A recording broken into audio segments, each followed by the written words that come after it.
Hello doctors, welcome to our channel medico Swami.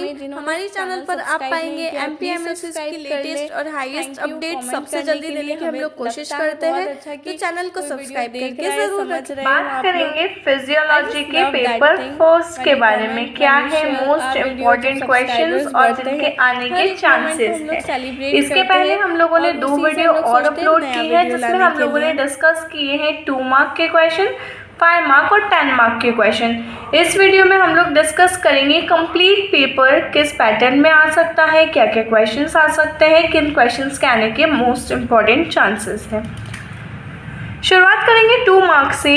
Micturition, diuretics, Christmas factor आता है तो आपको लिखना है it is one of the coagulating factor, it is 8th factor which helps in coagulation of blood. और अगर ये factor नहीं होता है तो एक डिसीज़ होती है जिसका नाम होता है हीमोफीलिया, जिसमें जो ब्लीडिंग टाइम रहता है वो सेम रहता है, क्लॉटिंग टाइम जो रहता है वो प्रोलॉन्ग्ड हो जाता है। This things you have to mention, तो आपको 2 मार्क पक्के हो जाएंगे। लेकिन अगर आप ऐसा लिख के आते हो it is 8th clotting factor तो आपको सिर्फ 1 ही मार्क मिलता है। तो अगर आपको फुल मार्क चाहिए तो थोड़ी सी मेहनत करनी पड़ेगी। एनीमिया, सिर्फ डेफिनेशन लिखनी है, ESR बताना है ESR क्या है और उसकी वैल्यू लिखनी है। हार्ट साउंड कितने होते हैं, कैसे होते हैं, ये सब कुछ बताना रहेगा। एपनिया, एंजाइना पेक्टोरिस, एसिडोसिस का डेफिनेशन देना है। उसके बाद रेस्पिरेटरी और मेटाबॉलिक एसिडोसिस दोनों बताना है।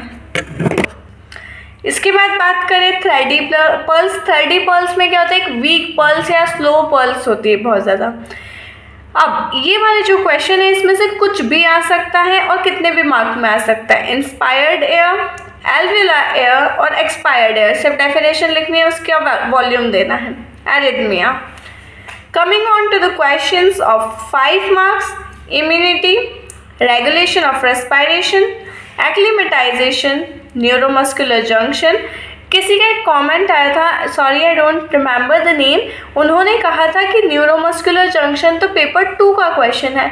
तो ये चीज़ मैं आपको बार बार कह चुकी हूँ, जब टाइम टेबल का वीडियो अपलोड किया था तब, स्टडी स्केड्यूल का वीडियो अपलोड किया था तब, 2 मार्क के क्वेश्चन में, 5 मार्क के क्वेश्चन में कि कोई डिफ्रेंसिएशन नहीं है। ये आप लेकर के मत बैठो कि CVS, CNS, respiratory, muscle physiology इन्हीं के क्वेश्चन पेपर 1 में आएंगे। पेपर 2 के जो चैप्टर्स हैं उनके भी 1-2 क्वेश्चंस आ सकते हैं। तो हमेशा ऐसे प्रिपेयर होके रखो कि अगर कोई क्वेश्चन आया भी किसी और किसी और चैप्टर से जो पेपर 1 में नहीं है तो आप एटलीस्ट अटैम्प्ट करके आओ, उसे छोड़कर नहीं आओ। तो न्यूरोमस्कुलर जंक्शन जो है मेनली पेपर 1 का क्वेश्चन है, लेकिन पेपर 2 में भी आ जाता है। कोई डिस्क्रिमिनेशन, कोई डिफ्रेंसिएशन नहीं है। एक बार कम से कम आप लोगों को सारे चैप्टर्स पढ़ने ही हैं। Urine formation, oxygen haemoglobin dissociation curve, properties of cardiac muscle, इसके साथ साथ प्रॉपर्टीज ऑफ स्केलेटल मसल भी आप करना, एक न एक मसल की प्रॉपर्टी आती ही है।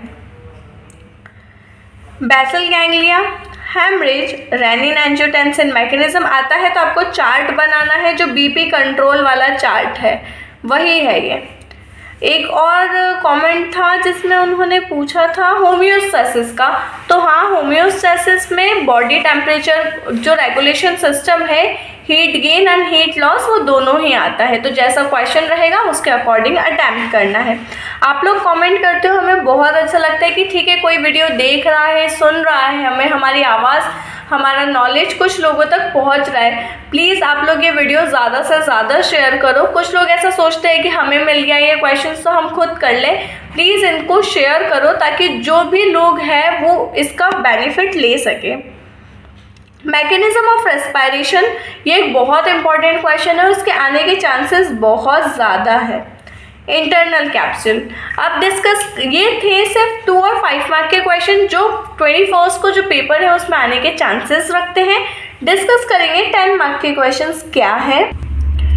10 मार्क का सबसे पहला क्वेश्चन आता है कार्डियक साइकिल। कार्डियक साइकिल एक बहुत ही इंपॉर्टेंट और बहुत बड़ा क्वेश्चन है, इसको अच्छे से अटेम्प्ट करना है। Mechanism of respiration, renal failure, exchange of respiratory gases या ट्रांसपोर्ट ऑफ रेस्पिरेटरी गैसेस, ठीक है। तो बहुत अच्छे से अटैम्प्ट करना है, डायग्राम्स जहाँ ज़रूरी है वहाँ बनाना है, ब्लैक और ब्लू पेन का यूज़ करना है, हेडिंग्स देना है प्रॉपर कि किन किन हेडिंग्स में आप क्वेश्चन को शो कर रहे हो। डेफिनेशन पहले लिखा ब्लैक पेन से, ऐसे देखो यहाँ लिखा क्वेश्चन नंबर 1 डेफिनेशन, और इसके सामने फिर आपने डेफिनेशन लिखी एरो करके, फिर उसके लिखे कि टाइप्स क्या क्या है, फिर उसके टाइप्स बता दिए 1 2 3 ऐसे करके, फिर उसके कुछ अगर सिम्टम्स हैं तो वो बता दिए। तो ऐसे करके आप लिखोगे ना तो एग्जामिनर फटाफट से चेक करके आपको फुल मार्क्स दे देगा। So this was all about the questions which can come in physiology paper 1। तो अच्छे से पढ़िए और साथ ही साथ ढेर सारे कमेंट्स करते रहिए, क्या समझ में आ रहा है क्या नहीं आ रहा है, वीडियोस कैसे लग रहे हैं, आगे किन किन टॉपिक्स पर हम लोग वीडियो बनाएं। Thank you for